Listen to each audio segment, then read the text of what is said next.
বলছে তাকিয়ে দেখ, আমার এক ভক্ত যাচ্ছে। মাথায় কি গো ঠাকুর? বলছে আমার নামে মহা নাম যজ্ঞ আয়োজন করেছে, তো তাই পরের বাড়ি থেকে ভিক্ষা করতে করতে করে করে মাথায় করে নিয়ে যাচ্ছে। দেখ আমাদের সাধুরা যখন প্রতি বছর একবার যায় না, বলছে কি দেখবো? বলছে দেখ এক গৃহস্থর বাড়িতে রাখছে, কি বলছে দেখ। যখন এক গৃহস্থের বাড়িতে গিয়ে দুটো অন্ন ছিল, মা আমি একটু সাধুকে বৈষ্ণবের সেবা দেবো, আমি মহা নাম যজ্ঞের জন্য এসেছি। বলছে সাধুরা এখন এরকমই হয়েছে, ব্যাংক ব্যালেন্স করছে, ব্যাংক ব্যালেন্স করছে, আর কি করছে? ওদের খেয়ে দিয়ে কোনো কাজ নাই, এই করে খায়, তাই না? বলছে মা যাই বলো, তোমার যদি থাকে দাও। এরকম করতে করতে কতবারই দিচ্ছে, আমার বলে না দিচ্ছে দিচ্ছে না, এমন করতে করতে নারদকে দেখাচ্ছে তো কৃষ্ণ। কিছু দূরে যেতে যেতে যেতে যেতে হুচট খেয়ে মাথা থেকে বোঝাটা পড়ে গেল, রক্তাক্ত হয়ে গেল। কৃষ্ণ বলছে কি হলো ঠাকুর? বলছে আমি তো বৈকুণ্ঠে থাকি না, দেখ যেখানে আমার নাম সংকীর্তন হয়, দেখ ও আমার মুখ দিয়ে ওই যে মাথায় বোঝা নিয়ে কৃষ্ণ কৃষ্ণ বলতে বলতে চলছে। ও যে আঘাতটি পায়ে পেল, ওই আঘাতটি ও পেল না, আমার মুখ দিয়ে রক্তক্ষরণ হচ্ছে। সাধু পাশেই গড়িয়ে পড়ে এক গাছতলায় গিয়ে শুয়ে আছে। চাল ছড়িয়ে গেছে সব, আবার ঠিকঠাক করে নিয়ে গাছের তলায় গিয়ে রক্ত ঝরছে আর বিশ্রাম করছে। হে কৃষ্ণ, হে কৃষ্ণ, তোমার জন্য, তোমার মহাপ্রসাদের জন্য আয়োজন করেছি।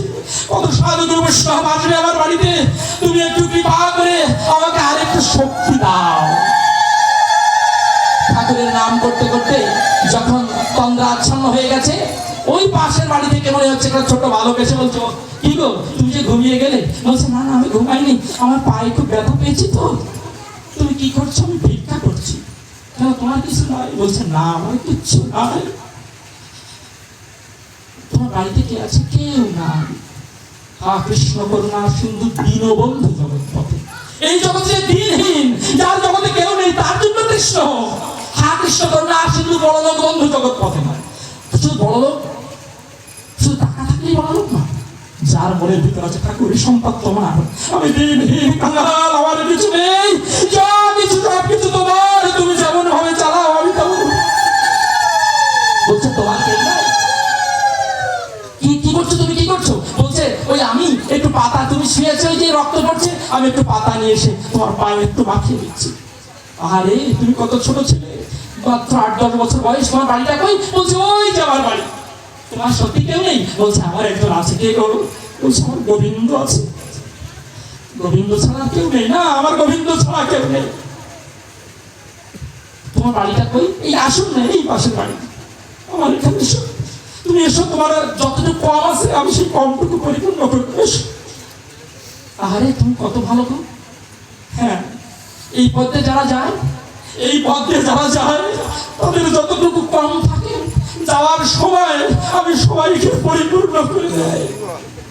যদি তারা এই পথে হাঁটে, অরুণ সাথে যদি জিজ্ঞাসা করা ওর সাথে তোমার কি আছে, বলে আমার তো 55 বছর ছাড়া আর এই দেশে আর কেউ নেই, আমি তো এই পথেই হাঁটছি, তবে সেটিটাকে পূর্ণ না করি। বলছে এসো না ওই বাড়িতে। যখন একটু পরে ওই চালের বোঝাটা নিয়ে আস্তে আস্তে ওই বাড়ি, মা তোমার ছেলে আমাকে ডেকেছে। আমার ছেলে ডেকেছে? হ্যাঁ মা, আমাকে বলেছে আমি তো ঠাকুর সেবা দেবো, আমার যতটুকু কম আছে ওই পরিপূর্ণ করে দেবে। মা দেখো আমি রক্তাক্ত হয়ে গেছে, আর হাঁটতে পারছি না। মামা বসো। আমার ছেলে? বলছে আমার একটা ছেলে ছিল বাবা, 10 বছর বয়সে সে তো মারা গেছে, আমি নিঃসন্তান, আমার কেউ নেই। আচ্ছা অতটুক ছেলে মিথ্যা বলবে কেন গো? অতটুক ছেলে আমার সামনে মিথ্যা বলবে কেন? বলেছে পরিপূর্ণ করে দেব। সত্যি কেউ নেই? বলছে না আমার গোপাল ছাড়া কেউ নেই। গোপাল? আমার গোপাল, আমি তো গোপালের সেবা না দিয়ে খাই না। এই দেখো ওই সেই বাইরে ইন্ডিয়াতে গেছিলাম ঘুরতে, আমার এই গোপালকে সাথে করে নিয়ে গেছিলাম, তাই না? যায় না? বলছে আমি যত তীর্থ ভ্রমণে যাই আমি গোপালকে সাথে করে নিয়ে যাই। ওই গোপাল বলছে তাকিয়ে দেখে, আরে গোপালের হাতে কি জানেন? গোপালের হাতে তার পায়ে যে ঔষধি গাছের পাতা মেখে পেটে মেখে দিয়েছিল, হাতে গোপালের হাতে। তাই না তোর গোপাল এই তোর ছেলে? বলছে আমাকে বলেছে যে পরিপূর্ণ করে দেবে। আমি তো 3 ভিখারি, নেই তো করি, আমার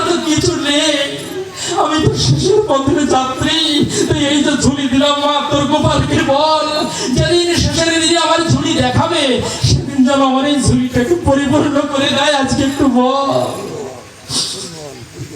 যারা এই পথে হাঁটে যাওয়ার আগে তাদের পরিপূর্ণ করে দেয়, কিন্তু এই সংসার করতে করতে সংসার উপনিষদে বলছে, উপনিষদে মনো বলছে কতক্ষণ তোমাদের দুঃখ কষ্ট পিছনে থাকে জানো? কতক্ষণ? বলছে একটি কাক এক খণ্ড মাংস পেয়েছে, কাকটা সেই মাংস খণ্ডটি নিয়ে আকাশে উঠছে, কিছু দূরে গিয়ে তাকিয়ে দেখে তার পিছনে অনেকগুলো চিল লেগেছে। চিল লাগলো কেন? হয়তো আমাকে ঠুকরে খাবে বলে অনেক চিল তার পিছনে ধাওয়া করেছে। দৌড়াতে দৌড়াতে কাক চিন্তা করছে তাই তো এই মাংস খণ্ডটি আশায় হয়তো আসছে, কিন্তু হঠাৎ করে ও চিন্তা করলো তাই তো মাংস খণ্ডটিকে আর নিয়ে আমি তো উঠতে পারছি না, আমি ছেড়ে দিই। যখন মাংস খণ্ডটিকে ছেড়ে দিল, চিলগুলো সব এই মাংস খণ্ডের পিছনে ছুটল।